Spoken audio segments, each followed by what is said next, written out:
নমস্কার বন্ধুরা, রিপাস ডিমের সকলকে স্বাগতম। তোমরা সবাই কেমন আছো? আমি তোমাদের আশীর্বাদ ঠাকুরের কৃপায় ভালো আছি। তো চলে আসলাম আবার একটি ভিডিও নিয়ে।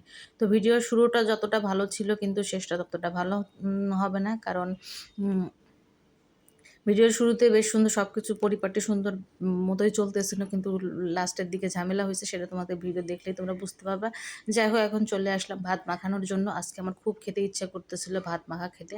তো আমি ভাত মাখা করে নিলাম এবং ৩ জনের জন্যই দিয়ে দিলাম। তোমার দাদা মেয়ের জন্য দিয়ে দিলাম, আর সাথে একটু শশা, তাহলে চলে না। আর ওদের জন্য একটু ডিম ভাজি করে দিলাম এবং তোমার দাদার প্লেটের উপরে একটু পেঁয়াজ কুচি দিলাম, কারণ মেয়ে পেঁয়াজ কুচি মোটে খায় না। আর আমি যেহেতু নিরামিষ খাই, সেহেতু তো ওসবের কোনো চিন্তা ভাবনাই নাই। তো যাই হোক, ওদেরকে দিয়ে দিলাম, আমি আলাদা করে খেয়ে নিচ্ছি। এটা হচ্ছে আমাদের খাওয়া দাওয়া শেষ করে তারপরে ভেবেছিলাম আজকে হচ্ছে আটটায় যাবো, সে কারণে চটপট করে যা আছে সেটাই আমরা খাওয়া দাওয়া করে রেডি হয়ে নেবো, এরকম একটা চিন্তা ভাবনা ছিল। সব কাজগুলো কমপ্লিটও করে ফেললাম অলরেডি, রান্নাবাড়ি ও মানে সব এটাই করেছিলাম। এবং তারপরে আর কোনো ভিডিও করা হয়নি। একেবারে চলে আসতেছি সন্ধ্যাবেলা, কিন্তু এরই মাঝেই ঘটে গিয়েছে অনেক কিছু। তো সন্ধ্যাবেলা সন্ধ্যাবাতি দিয়ে পূজা-টুজা করে তারপরে চলে আসছি রান্না করার জন্য। দেখো, এদিকে কিন্তু আমার পূজা করাও কমপ্লিট। এদিকে কিন্তু অনেকটাই অন্ধকার হয়ে গেছে, দেখতেই পাচ্ছ। সবকিছু লাইট ফ্যান দেওয়া ছিল, সেটা করে বন্ধ করে দিলাম। তার তোমাদের দাদা যখনই বাইরে যাবে, সে তো ভগবানের নামে সবকিছু সব ঘরে দিয়ে আসবে। আর যে ঘটনাটা সেটাই বলি, আজকে রাগ হয়েছিল এত পরিমাণ যে আলমারির যত যা কিছু ছিল সব মানে মানে ফেলায় দিয়েছি। তোমার দাদার সাথে অনেকটা ঝগড়া করলাম, ঝগড়া করার পরে সব আর কি ফেলে দেওয়া হয়েছে। যাই হোক, অনেক কি বিষয়ে ঝগড়া, কি সব এসব আর নাই বা বলি, কারণ এতটুকুই বললাম, কারণ সব কিছু তো আর মানে সোশ্যাল মিডিয়াতে বলা সম্ভব না। যাই হোক, এদিকে আমি দুপুরে মানে একবারে রাতে রান্না করতেছি, যেহেতু বাড়িতে যাওয়া হয় না, রান্নাবাড়ি তো করতে হবে, খেতে তো হবে। তো ট্যাংরা মাছগুলো নিয়ে আসছিল গতদিন, সেটা তো তোমাদেরকে দেখিয়েছি। সেই মাছগুলো রান্না করা হয় না, আজকে ট্যাংরা মাছের চচ্চড়ি করবো, আলু পটল দিয়ে ট্যাংরা মাছের চচ্চড়ি আর রুটি করবো। এদিকে আলু পটলের কিন্তু ভাজিও করব। তো প্রথমে মাছগুলো ভেজে নেব, তারপরে আর কি চচ্চড়ি করব। এদিকে রুটিও করতে হবে, আর উম ভাতও করব। কারণ ভাত যে করব এই কারণে যে ভাত যদি কেউ খায়, যদি খেতে ইচ্ছা করে, তখন আবার যেহেতু ঝগড়া, সেক্ষেত্রে যেটা করি নাই সেটাই তার খাওয়ার ইচ্ছা হতে পারে। সেখানে ভাত, রুটি সবই করে দিলাম, এখন সে যেটা খাবে, খাবে। তো এদিকে আমার মনটা কিন্তু ভীষণ খারাপ মানে ছিল। আজকে পূজা করতে গিয়েও কষ্ট হচ্ছিল, মানে বুক ফেটে কান্না আসতেছিল। কিন্তু কিছু করার নাই। অনেক মানে সবকিছু নীরবে সহ্য করতে হয়। মাঝে মাঝে কিছু কিছু বিষয়গুলো আছে যেগুলো কাউকে আসলে বলাও যায় না, সহ্য করাও যায় না। অনেক মানে কষ্টদায়ক কিছু ব্যাপার হয়ে থাকে। তো যাই হোক, এদিকে কিন্তু আমার মাছের তরকারিটা প্রায় হওয়ার পথে। একদম চটচড়ি যেহেতু সেহেতু শুকনো শুকনোই করবো। আর ইদানিং কি হয়েছে, মেয়ে কোনো মাছ খেতে চাচ্ছে না, খুবই ঝামেলা করতেছে। ছোটো মাছ বলো বড় মাছ বলো, কোনো মাছই খেতে চাচ্ছে না।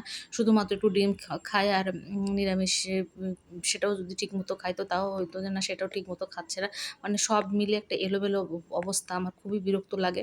এদিকে ভাবতেছি একটু রান্না করতে করতে বোরিং লাগতেছিল, একটু গান শোনার জন্য ভাবতে টিভিটাও দিতে আসলাম, যে একটু টিভি দেখি আর আ উম রান্না করি, তাহলে ভালো লাগবে। তা টিভিটাও যেন অন হচ্ছিল না। এত মানে সবকিছু যেন বিরক্ত লাগলে যা কিছু হয়। এদিকে টিভিতে গান দিয়েছি এবং উম রুটির জন্য বয়াম দিয়ে নিয়েছি। দেখো, রুটিও করব। আর এদিকে কিন্তু মানে যে মাছের চচ্চড়িটা কমপ্লিট হয়ে গিয়েছে। এখন আলু পটলের ভাজি ওই পাশে উঠায় দিয়েছে, আর একপাশে রুটি করব। তাহলে তাড়াতাড়ি হয়ে যাবে, কারণ অনেকটাও বাজতেছে। ১০ টার মধ্যে এসে খাওয়া-দাওয়া করে নিবে। এসে যদি দেখে যে কোনো খাবার কিছু হয় নাই তো তাহলেও তো একটা ব্যাপার আছে। তো সেই ক্ষেত্রেই আর কি করে নিচ্ছি ভাজিটা। আর আজকে আলু পটলের ভাজিটা হতে এত দেরি হচ্ছে, আর এমনিতে ভাজি হতে দেরি হয়, আলু পটলে আরও বেশি সময় লাগলো। যাই হোক, এই তো হচ্ছে রাতের খাবার কমপ্লিট। রুটি ভাজাগুলো আর তোমাদেরকে দেখালাম না। রুটি করেছি, আলু পটলের ভাজি করেছি, আর ট্যাংরা মাছের চচ্চড়ি করলাম, আর ভাতও তো রয়েছে। এই হচ্ছে আমাদের রাতের খাওয়া-দাওয়া। তারপরে আমরা সবাই মিলে খাওয়া-দাওয়া সবাই মিলে বলতে আমি আর মেয়ে খেয়ে নিলাম। তো তারপরে তোমাদের দাদা আসছে, আসার পর মেয়ে বলল খাওয়ার জন্য। তো যাই হোক, সেও খাওয়া-দাওয়া করে নিল। আর এদিকে আমার প্রচণ্ড মাথা ব্যথা করতেছিল। রান্নাঘর তো পরিষ্কার করতে হবে। রান্না করার পর রান্নাঘর সম্পূর্ণ কিছু পরিষ্কার করে নিলাম। এই যে দেখতেই পাচ্ছ, সবকিছু ঝকঝকে তকতকে করে নিলাম। নেওয়ার পর এখন আমি স্নানও করতে গিয়েছিলাম। একটু স্নানই করছিলাম। টোটালি স্নান করলাম। একদম চুল-টুল ভিজায়, সম্পূর্ণ চুল ভিজিয়ে স্নান করেছি। ভালো লাগতেছিল না। মাথায় এত পরিমাণ ব্যথা করতেছিল যে কি বলবো তোমাদেরকে। আমার তো ভীষণই মাথা ব্যথা করতেছিল। আর সব মিলে খুবই বিরক্ত লাগতেছে। এইদিকে তোমার চোখ মুখ দেখলে বুঝতেই পারতেছো।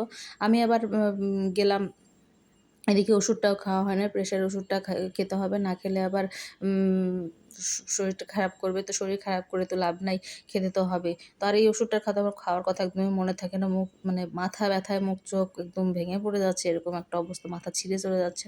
তো চলে আসলাম একটু জল খাওয়ার জন্য রান্নাঘরে, দেখলাম একটু কী অবস্থা সেটা একটু দেখে টেকে যাই যে সব কিছু ঠিকঠাক আছে নাকি, তারপরে আবার আসবো। এদিকে দেখলাম যে ফ্রিজের কোনো তরকারি উঠানো হয়নি, সব কিছু ওভাবে ছড়ানো ছিটানো আছে।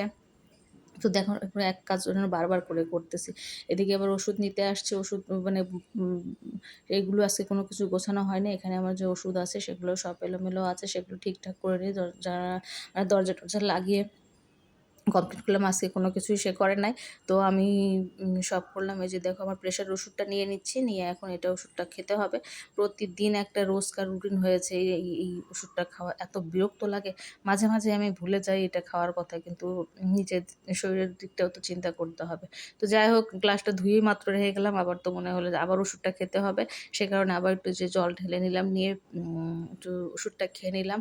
খুবই বিরক্ত লাগে আমার ওষুধটা খেতে।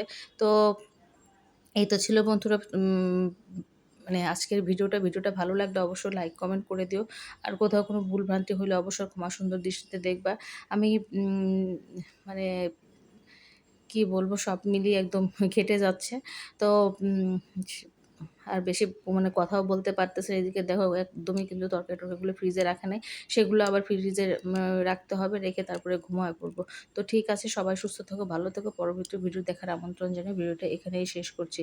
তো পরবর্তী দিন আবার দেখা